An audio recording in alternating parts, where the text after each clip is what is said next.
Combien d'expressions connaissez-vous pour dire « je m'en fiche » ? En français, il en existe plein et elles sont souvent très imagées. Par exemple, je m'en soucie comme d'une guigne.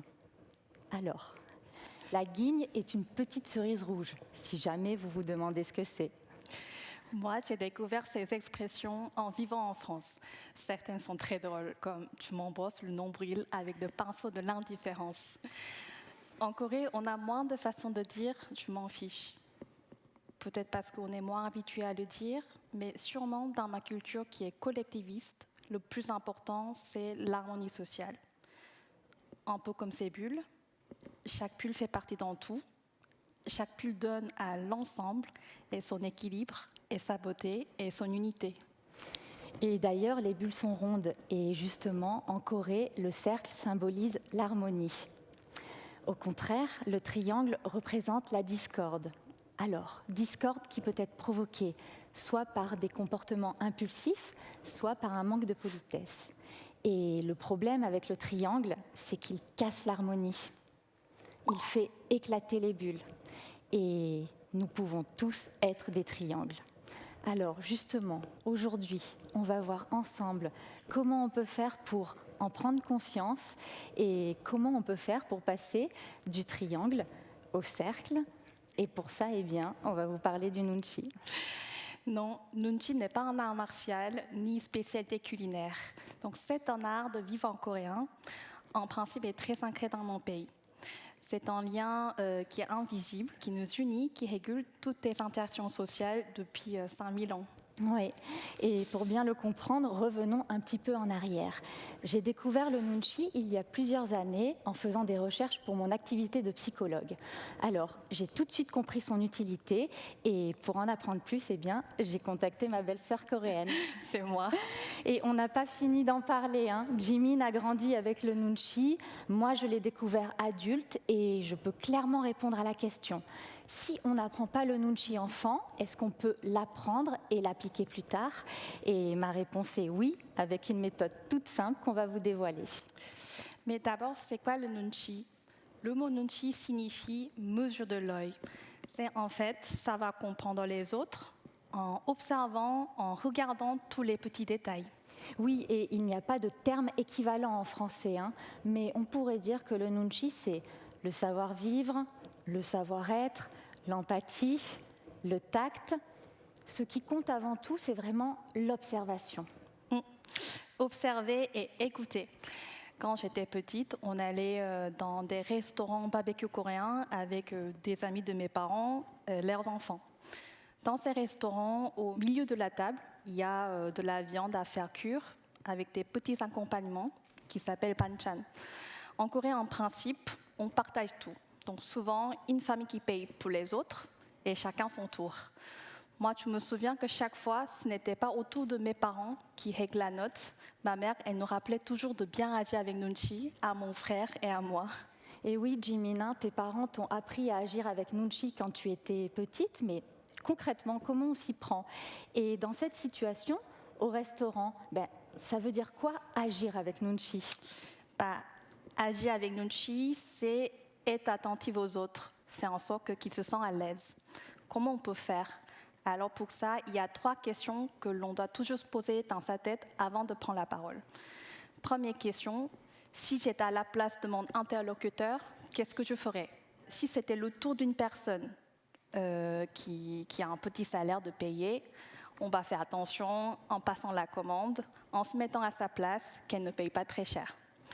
Deuxième question, est-ce que ce que je vais dire peut lui blesser ? Par exemple, autour de la table, il y a une personne qui a été licenciée il n'y a pas très longtemps. Je trouve d'autres sujets de conversation que le travail pour ne pas lui blesser en lui rappelant de mauvais souvenirs. Et il y a aussi une 3e question à bien avoir à l'esprit. Est-ce que le sujet est intéressant pour mon interlocuteur et est-ce que c'est approprié dans ce contexte ?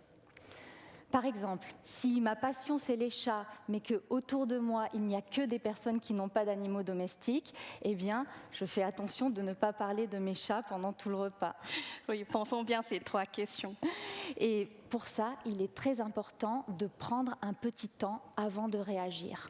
marquer une pause. Alors, on n'y arrive pas toujours, hein. Parfois nos émotions ou nos impulsions prennent le dessus. Mais vraiment, si on prend l'habitude de garder ces questions à l'esprit et d'y répondre mentalement avant d'interagir, alors, petit à petit, eh bien, on construit de meilleures relations avec les autres. Oui. Être attentive et marquer une pause pour pouvoir agir en pensant aux autres, c'est ce que nous enseigne le Nunchi. Nous pouvons le travailler chaque jour un petit peu, en observant toujours plus. Et oui, hein, observer, c'est très important. D'ailleurs, ça pourrait être pas mal de savoir mobiliser son nunchi au travail. Imaginez une réunion. Le manager préside. Il laisse la parole à ses équipes qui peuvent s'exprimer. Lui, il écoute et il observe. Et il remarque ce collaborateur qui ne dit rien. Il est souriant, il est calme en apparence, mais il y a dans son regard comme une inquiétude intérieure. Eh bien, le manager le ressent, même si ce n'est pas visible directement. Il sait que quelque chose ne va pas.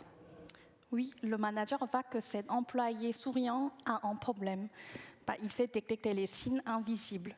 Il perçoit le malaise dans son regard. Mais vous voyez ce regard ? On devine les pensées inquiétantes qui défilent dans ses yeux. En Corée, le regard est très important. Et d'ailleurs, en Corée, on a l'habitude de dire qu'on n'a qu'une seule bouche pour parler. En revanche, on a 2 oreilles pour écouter plus et on a aussi 2 yeux pour observer plus. Oui, le regard est tellement important que beaucoup de émoticônes coréens représentent seulement les yeux, pas la bouche. Parce que pour les Coréens, le sourire peut être faux, alors que le regard, lui, ne ment jamais. Vous avez reconnu la girafe de Rosenberg ? C'est une girafe qui écoute et qui observe. Elle fait attention aux autres. Dans le modèle de Rosenberg, elle représente la communication non violente. Le chacal, lui, il s'en fiche. Il pense qu'il a le droit de s'exprimer sans penser aux autres. Il symbolise en réalité toutes les petites violences ordinaires qui peuvent exister dans nos interactions quotidiennes. Et tout l'enjeu, c'est de savoir comment on peut faire pour passer du mode chacal au mode girafe. Eh bien, en agissant le plus possible avec Nunchi. Agir avec Nunchi permet de le développer. Donc, en faisant chaque jour un petit effort, au lieu de dire « tu m'en fiches », on peut réfléchir et dire quelque chose qui montre que nous pensons aussi à notre interlocuteur, mais pas seulement à nous. Et pour cela, c'est vraiment très important de bien garder à l'esprit ces 3 questions avant de prendre la parole. À la place de mon interlocuteur, qu'est-ce que je ferai ? Est-ce que ce que je vais dire peut blesser mon interlocuteur ? Et est-ce que le sujet est intéressant pour lui ? Pensons bien ces 3 questions tout simples avant de prendre la parole, car elles améliorent énormément nos relations avec les autres. Et voilà à quoi devraient ressembler les sociétés humaines, à ces bulles. Elles sont toutes différentes, mais elles sont ensemble.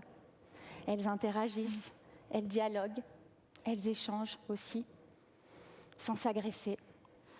En développant notre Nunchi, nous pouvons faire dialoguer les cultures, créer des liens et vivre en harmonie.